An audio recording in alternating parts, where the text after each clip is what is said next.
Hello everyone, welcome back to Open Polkadot Bootcamp, and today we're gonna learn about Polkadot and why do you want to build a blockchain on Polkadot. Any reason why do you have to choose Polkadot over 100 blockchains in the space right now? Okay, so why do you want to build a blockchain on Polkadot? There's no doubt that blockchain coding is not easy. If you search it on Google, you're gonna know like it requires a lot of technical expertise and knowledge to be able to code a blockchain. You can take a 4 months bootcamp to learn how to build full-stack web applications. However, with blockchain engineering, it requires strong foundational knowledge in computer science, networking, and cryptography to build something that is usable by the industry. If you want to build a blockchain, you have to care about these kind of domain-specific stuff like smart contract, language ecosystem of that smart contract, platform agnostic, how to design blockchain that serve like multiple computers over the world, client libraries, transactions, how to design like a good transaction and this transaction fee model, documentation, virtual machine, and there's even more. There are a lot of domain-specific knowledge to build a blockchain that is beneficial to the industry. And Polkadot SDK provide a framework for you to build a blockchain easily without caring much about primitive knowledge and low-level engineering like cryptography, virtual machine, database, and only need to focus on building what matters to the logic of the blockchain. This is also called application-specific blockchain. So I also repair this game console analogy. This is a very common analogy you're gonna see like in most of the slide in Polkadot. So imagine like Polkadot give you a basic substrate client. Substrate is a framework in Polkadot SDK, and in this case, it's a game console. And with this context, this game console can serve multiple different blockchains, or we can say like rollup. Just imagine like the rollup is the rollup catches, and you're gonna have like Akala rollup, Asta rollup, Moonbeam rollup, and also like Polkadot rollup. All these kind of like catches. Just imagine like if you just plug to the basic substrate client, you're gonna have like a fully functional blockchain running with like the runtime as like a portable and reusable part of your blockchain. Some key metrics of Polkadot right now, we have more than 100 blockchain built on Polkadot with 400,000 transactions per second every day and 100% relation uptime. Never seen like any downtime of the whole Polkadot ecosystem since it's launch or managed, and 10,000 cross-chain message. Benefit of the Polkadot rollup can be listed at first, security. Instead of having to build a whole validator network with complex consensus mechanism for security, rollup change only need a few nodes for block collections and the rest will be handled by the relay change. You can see that in other blockchain ecosystem, like they have to design their own like consensus mechanisms and also like choose like how is the validator not gonna like try to verify and validate the transactions, and like also like you need like a huge number of validator nodes to make the whole network become decentralized enough. But in Polkadot, like this already like handled by the whole protocol.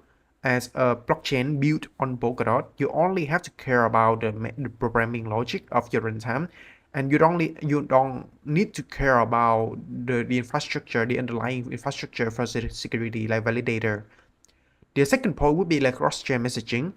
Parachain can communicate with other parachains in the same Polkadot network through messaging protocol like ACMP, cross-chain message passing, and also like substrate compatibility with rich ecosystem of library. All parachain in Polkadot are substrate based, so hence like you can reuse code from other open source parachain easily. It is similar to React. Like if you use like React for like front-end development before, you're gonna see like you just simply install one component online, and then like you can use that in your front end to display the beautiful UI. This also is similar to Substring. In the day zero design of Polkadot, state security and scalability is in the core design Polkadot protocol. So with the concept of the relay change that already handle the hybrid consensus mechanisms with Bave and Brandbar, the native state security is the core feature of the Polkadot ecosystem in the day zero. So hence like focusing is only need to focus on the scalability in the multi-chain network. It's easier when you have like less concern on the security side. All right, so let's go back.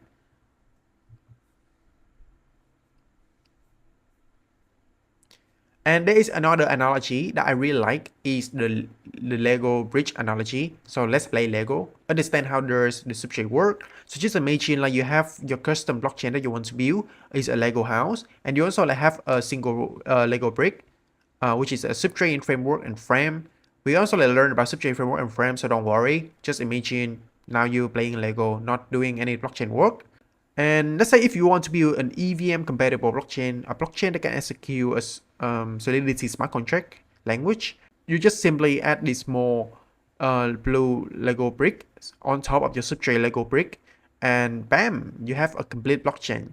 Some key features of Polkadot can be mentioned as the first one is going to be like high speed, with the feature like elastic scaling, where like one application like on Polkadot like can use like multiple cores.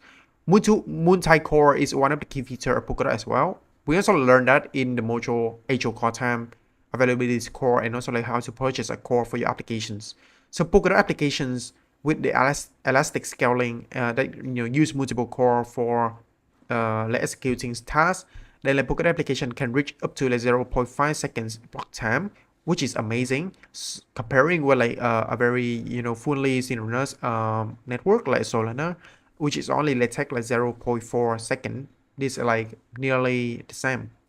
And the finality time for Polkadot application gonna be around like 18 seconds, while the Solana gonna take like 12 seconds, and 1.5 thousand transactions per second as expected for the execution core on Polkadot applications. And also like Solana gonna like 65,000 transactions per second across applications. But like because like Polkadot is a multi-core infrastructure, so when you combine those together, you're gonna have up to like 150,000 transactions per second across all applications. That's how amazing Polkadot is. So here's a visualization that you will usually see in the Polkadot ecosystem that has a relay change and then a parachain. So relay change offer the security to all the parachain built on top of it. And while the parachain is a blockchain that can be executed in parallel, that's why you call it a parachain. It is similar to a rollup in other ecosystem like Ethereum, but this parachain is more cynical way. The way that the state of the parachain added to the relation is more cynical. So the blockchain, so this parachain gonna has its own logic defined to substrate programming. We also learned that in the next module. And yeah, relay chain like can offer like interchain message passings to XCM as well.